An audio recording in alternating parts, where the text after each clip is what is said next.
Comment gérer la charge mentale existentielle? Quand vous remettez tout le temps en question, vous avez du mal à trouver votre direction, posez plein de questions sur c'est quoi le sens de ma vie? Où est ma vocation professionnelle? Quelle direction j'ai envie de prendre? Surtout chez les neuroatypiques, notamment les HPI, HPE, les multipotentiels, les personnes beaucoup plus sensibles, on a tendance à beaucoup ruminer, à se remettre en question et à avoir du mal aussi à prendre des décisions. Vraiment aujourd'hui, j'ai envie de partager avec vous des clés et des éléments qui vont vraiment vous aider face à ça, face à ce challenge, parce que moi-même je le vis. Si vous ne me connaissez pas, je suis Johan Yangting, entrepreneur depuis 2008, et c'est vrai que j'ai ce profil touche à tout, ultra curieux, qui se remet en question tous les 3 ans, mais j'ai envie de dire qui se remet en question quasi tous les jours, mais qui a besoin de constamment changer de direction, qui a du mal à rester dans les mêmes choses, qui a besoin aussi de variété, et c'est vrai que ça peut vite devenir fatigant, parce que le plus grand challenge de ma vie, et c'est vraiment la chose sur laquelle j'ai le plus travaillé et je travaille encore aujourd'hui, c'est mon cerveau qui ne s'arrête jamais. Sur les décisions, sur est-ce que je fais les bonnes choses, sur est-ce que je prends cette direction là ou l'autre. Et en plus, comme je suis entrepreneur, ça n'arrête pas. Parce que quand on est entrepreneur, on a beaucoup de responsabilités, beaucoup de décisions à prendre et ça peut vite être épuisant. Et on s'épuise tout seul. On s'épuise tout seul, tout le temps à se remettre en question. Donc vraiment aujourd'hui, j'ai envie de vous aider sur ça. Et les conseils que je vais vous donner, vous allez voir, ça va vous aider non seulement à décharger le mental, à prendre des meilleures décisions, à aussi naviguer dans votre carrière, dans votre vie de façon beaucoup plus joyeuse, légère et moins alourdie par l'anxiété, les peurs, les doutes, etc. Vous allez voir, vraiment ces petits conseils, ils sont simples, mais ils sont ultra puissants. Et j'en profite pour vous dire que si vous voulez plus de conseils, abonnez-vous, suivez la chaîne YouTube, le podcast. Je suis aussi sur Instagram, vous avez le canal Telegram, vous avez tout qui est en descriptif. Et bien entendu, si vraiment ces conseils-là vous parlent, en ce moment, j'ai relancé un programme qui est ultra puissant, qui s'appelle le programme Flow, dans lequel je vous aide justement à donner des outils pour mettre de la fluidité dans votre vie, votre carrière, et il y a une formule business pour les entrepreneurs. Et dans ce programme, je vous montre comment retrouver le feu sacré, comment vous réaligner, mes outils de prise de décision, et vous avez plein de petites pépites pour pouvoir vraiment là redesigner une vie qui vous correspond. On parle de se réinventer, de se réaligner, de prendre les bonnes décisions aussi. Ça vous intéresse pour en savoir plus, allez voir en descriptif, c'est un programme complet, c'est une méthode guidée, c'est pas une formation. Vous allez être guidé, vous allez avoir les outils, vous pouvez imprimer les fiches et les faire. C'est ultra puissant et ça a aidé beaucoup de personnes, donc si je peux vous recommander ça en ce moment, allez voir. Afin de vous aider, je vais vous donner un 3x3. 3 mots qui vont être puissants, 3 principes qui vont être puissants, et 3 routines à mettre en place pour justement que ça vous aide à décharger le mental. Premier trio, c'est les 3 jeux. C'est les 3 jeux. Les 3 J. J comme Johan. Les 3 J, c'est quoi? C'est jeu, joie. Ce sont les 3 J les plus puissants de votre développement personnel. Je. Avez-vous pris le temps vraiment de vous demander qui vous êtes? Ce que vous voulez vraiment faire dans votre vie?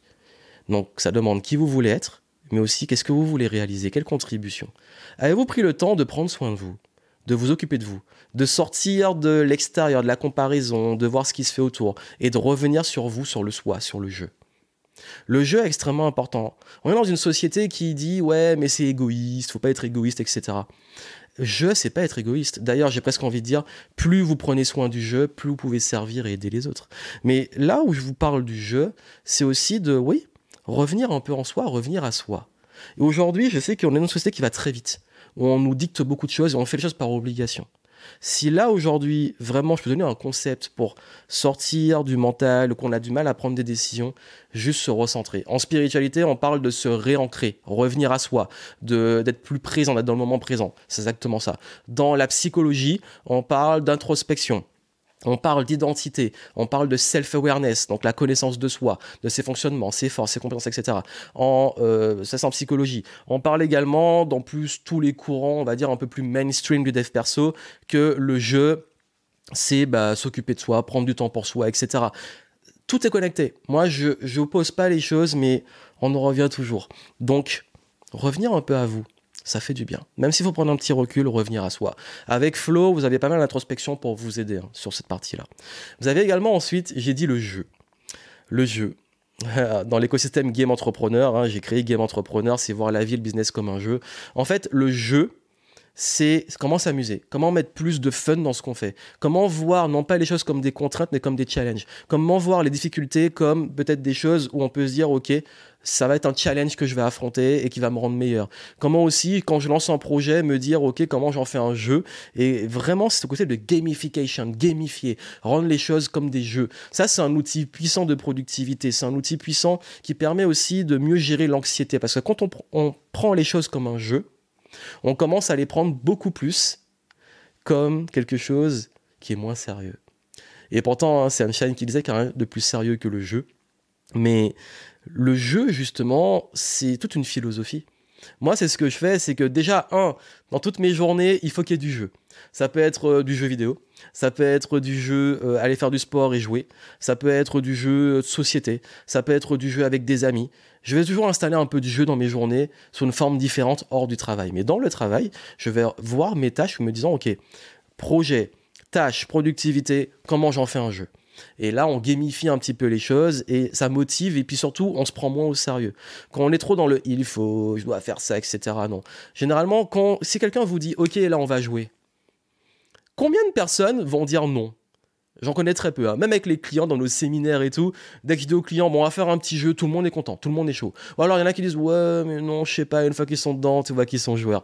Non, le jeu, c'est ça. Mettez du jeu dans ce que vous pouvez. Et quand je parlais de la joie, le dernier J, la joie, c'est lié à tout ce qu'on a vu avant. Le jeu, mais aussi la joie, c'est qu'est-ce qui me met en joie, qu'est-ce qui m'anime. Voir dans vos journées aussi quelles sont les activités, quand on prend les décisions, qu'est-ce qui me nourrit et me donne de la joie. Il y a les activités qui nourrissent, il y en a qui nous vident. Alors parfois, on est obligé de faire certaines pendant un moment qui nous vident de l'énergie. Et généralement, je recommande de les placer à des moments clés de la journée. Vous en saurez plus dans Flow, mais c'est un autre sujet, mais adapter ces journées pour d'abord se nourrir et ensuite, bon, on peut se vider un peu et puis se renourrir, avoir cette énergie aussi, ces cycles qui évitent de s'épuiser. Mais vraiment, l'idée de la joie, c'est qu'est-ce qui me nourrit vraiment ? Et s'il y a des choses qui me nourrissent, comment les faire plus et comment focaliser dessus et comment réduire ce qui ne me nourrit pas. Ça peut être délégué, ça peut être automatisé, ça peut être carrément, si vraiment c'est une activité qui ne vous nourrit pas, à amener les changements qu'il faut. Et ces trois J sont extrêmement importants. N'oubliez jamais, quand vous dites ok dans ma vie, là je me sens un peu lourd, un peu anxieux, pas très bien, joie. Comment je reviens à moi ? Comment je remets plus de jeu, comment je prends les choses moins au sérieux et comment je mets plus de challenge, tout ce que j'affronte et tout. Et puis surtout, comment je mets un peu plus de joie. Et la joie, c'est aussi être avec les bonnes personnes au bon moment. Il y a un gros chapitre sur ça dans Flow où je vous aide sur ces éléments-là. Croyez-moi, ça dépote. Ensuite, on va aller sur les 3 systèmes pour naviguer, prendre des décisions et pouvoir avancer. Surtout, notamment les multipotentiels là, qui ont du mal, qui ont plein de directions. Ça va beaucoup vous aider. Les 3 systèmes, le premier système, c'est le système de valeur. Le deuxième, c'est système d'organisation. Et troisième, système de prise de décision. Système de valeur. Ça, c'est la base de la base. Dans tous les programmes bien faits, en développement personnel, en introspection et tout, on y revient toujours. Même dans les affaires, même dans le branding en marketing, même dans comment on recrute des gens dans une entreprise, les valeurs dans l'entreprise. Les valeurs, c'est la base. C'est ce qui vous construit, c'est ce qui a de la valeur. Le système de valeurs, c'est être au clair sur, justement, quelles sont vos valeurs et quel est votre système de valeurs. Et comment, à partir de vos décisions, être toujours cohérent sur est-ce que je suis en cohérence et en respect de mes valeurs. Vous devez avoir un système de valeurs solide. Système, ensuite, d'organisation, c'est comment vous organisez vos journées sur le plan personnel, sur le plan professionnel, sur le plan business pour les entrepreneurs. Système d'organisation, pourquoi je parle de système ? C'est parce que fixer des objectifs, c'est bien. Faire un plan, c'est bien. Mais ce sont des choses ponctuelles. Un système, c'est du récurrent. Un système, ce sont des routines. On va en parler des routines après. Un système, c'est vraiment ce qui représente quelque chose qui tourne. Dans le business, par exemple, c'est ma spécialité, créer des systèmes pour mes clients, pour moi, etc. Quand j'ai créé mon business, j'ai pensé en système. Un système qui tourne. Un système qui tourne avec des process, avec qu'est-ce que je dois alimenter, qu'est-ce que je dois aussi déléguer à mes équipes. Mais c'est un système qui tourne. Comme on dit, hein, le système, Babylone. Non, mais le monde, c'est un système, ce sont des principes. Donc, je suis parti complètement en vrille sur ça. Ensuite, vous avez ce que j'ai dit, on a parlé, donc, système de valeurs, système justement d'organisation, mais notamment à travers directement les systèmes.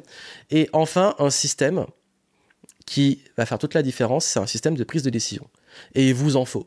Parce que quand on prend les décisions que sur l'émotionnel, c'est très compliqué.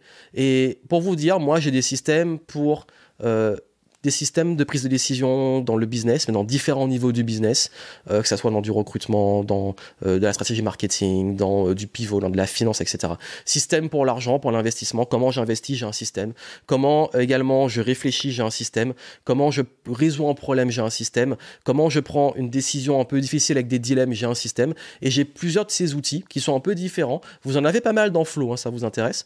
Mais le truc qui se passe, c'est que parfois on est tellement dans nos émotions, tête dans le guidon, dans nos biais aussi, qui nous trahissent.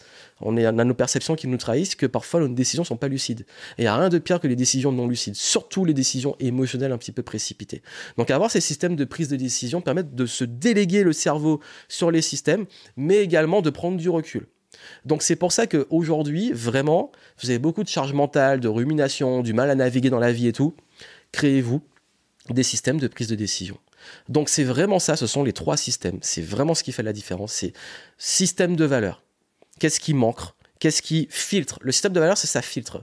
Et c'est surtout une sorte de fil rouge de est-ce que je suis en cohérence avec mes valeurs? Par exemple, moi, c'est la liberté, la valeur principale. Dans mes engagements, dans tout ce que je fais, est-ce que je reste vraiment libre?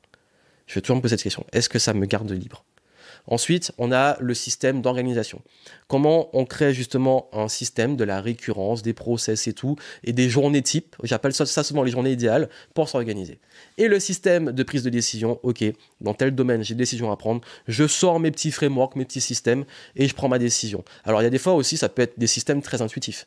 Moi, par exemple, sur le feeling des gens, ça peut aller très très vite. Il y a des choses comme ça. Après, pas aller dans tous les détails, parce que c'est quand même, on parle quand même de pas mal de choses, mais vraiment, si c'est un truc qui vous intéresse, que vous voulez créer, dans Flow, je vous en donne des systèmes et des principes et des outils pour ces éléments-là. Et enfin, 3 petites habitudes qui m'aident, moi, que je vous transmets pour se décharger mentalement et réussir à avoir moins de rumination et tout. La première, c'est le détachement. J'ai arrêté de vouloir contrôler mes pensées. Vraiment, je vous dis, le jour où j'ai arrêté de vouloir contrôler, que ça soit les peurs, l'anxiété, les ruminations, le cerveau qui tourne tout le temps, je me suis dit, j'ai accepté que c'était là, je m'en suis détaché. Se détacher des pensées. Et c'est un vrai exercice. C'est que vous voyez vos pensées et toutes ces petites voix de peur, d'anxiété, de trucs, comme un truc qui vous parle et il est à côté de vous. Blablabla, bla, bla, bla, bla, tu vas pas y arriver, c'est trop risqué, tu vas perdre ton business, c'est la crise, blablabla, bla, bla, bla. Ok, oui, ok, bah, oui, oui. Parle, donc je t'entends, mais je ne t'écoute pas forcément. Alors il y a des fois, il faut écouter un petit peu, c'est plus complexe, je ne peux pas résoudre l'anxiété, tout ça comme ça, parce que c'est un sujet plus profond, mais je vous donne l'astuce globale, c'est ne plus s'identifier à ses pensées, s'en détacher et déculpabiliser. Et le jour où je me suis désidentifié de ça, je me suis dit, je ne suis pas mes pensées en fait, elles sont là, et ça on apprend ça en méditation. Deuxième chose qui aide, c'est écrire. Tous les matins, j'écris. Donc j'écris notamment du contenu et tout, mais aussi tous les matins, je vais beaucoup écrire. Et là, je vous donne l'astuce. Je vais passer beaucoup de temps à écrire sur mon journal toutes les pensées qui me viennent. Et justement, si vous ruminez beaucoup, prenez une feuille ou prenez un journal et écrivez tout ce qui passe dans votre tête. Écrivez. Videz votre tête. C'est ultra puissant. Et vous pouvez le faire tous les matins de façon libre, mais quand vous ressentez le besoin, vous n'êtes pas obligé de relire. Vous n'êtes pas obligé de relire, vous pouvez jeter, on s'en fout. Il n'y a vraiment pas de règle. Juste écrire ce qui vous passe par la tête, c'est ultra puissant.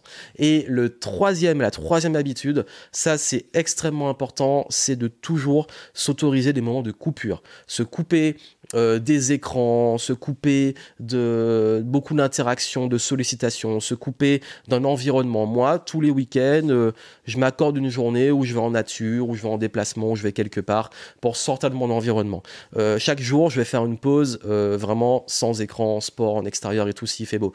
Je vais toujours m'accorder ces moments-là où je vais laisser mon cerveau un peu se reposer et pas être sollicité par tous les bruits du monde. Et ça, c'est important parce que surtout quand on est un peu sensible, moi je sais que quand il y a trop de stimulation, au bout d'un moment, je sature et ces moments-là me régénèrent et c'est le moment où j'ai en plus mes meilleures idées. C'est le moment où justement je lâche un peu, que mes meilleures idées arrivent et qu'est-ce que je fais? Je prends des notes. Donc voilà un peu les conseils que je peux vous donner si vous avez vraiment cette tendance à ruminer beaucoup et à avoir cette charge mentale, notamment existentielle et tout. Accepter, c'est ok, c'est normal si on est comme ça. Juste vraiment, le détachement, ça aide beaucoup. Mais juste, si vous arrivez à revenir sur vous, vous recentrer, vous réancrer, comme on dit, faire des choses avec plus de légèreté, plus de jeu, plus de joie, si vous arrivez à créer vos systèmes, être au clair sur le système de valeurs, comment vous vous organisez au quotidien et comment également vous prenez vos décisions, et surtout si vous cultivez des petites routines. Vraiment, vous avez vu, c'est extrêmement simple de pouvoir vous détacher de vos pensées, de les noter, et parfois de noter, ça permet de se détacher et d'avoir vraiment des moments de coupure. Vous allez voir, ça a beaucoup vous aider. Et si vous voulez aller plus loin dans la méthode Flow, vous avez plein d'outils, plein d'éléments pour ça, et j'espère que ça pourra vous aider. Et ça va vous aider aussi sur la partie existentielle à comprendre aussi vos cycles, à comprendre qu'il y a des moments aussi dans la vie où on est en changement, à anticiper aussi quand le changement arrive, hop, j'anticipe et je me laisse pas au pied du mur à mince, j'arrive épuisé, en burn-out ou en bore-out ou en brown-out, il y a plusieurs formes maintenant, l'ennui, ras-le-bol, etc. Mais en tout cas, de pas vous retrouver trop tard dans les décisions. Donc comment prendre des bonnes décisions, c'est vraiment aussi l'idée, mais le tout avec fluidité. Avec, comme j'ai dit, le jeu et la joie, c'est important. Et ces systèmes aussi qui peuvent vous aider aussi à prendre du recul. Et les systèmes n'impliquent pas forcément que du mental et n'exclut pas l'émotionnel, il prend en compte les deux, et c'est pour ça que c'est important que vous ayez tous ces outils, en espérant que ça puisse contribuer à votre épanouissement et évolution, et surtout n'oubliez pas de vous abonner, la chaîne YouTube, le podcast, partagez, parlez-en, ça peut aider les personnes, et si vous voulez plus de ressources, dans le descriptif, méthode Flow, et vous avez d'autres ressources que je mets à votre disposition si vous voulez aller plus loin. Je vous souhaite plein de succès et je vous dis à très bientôt.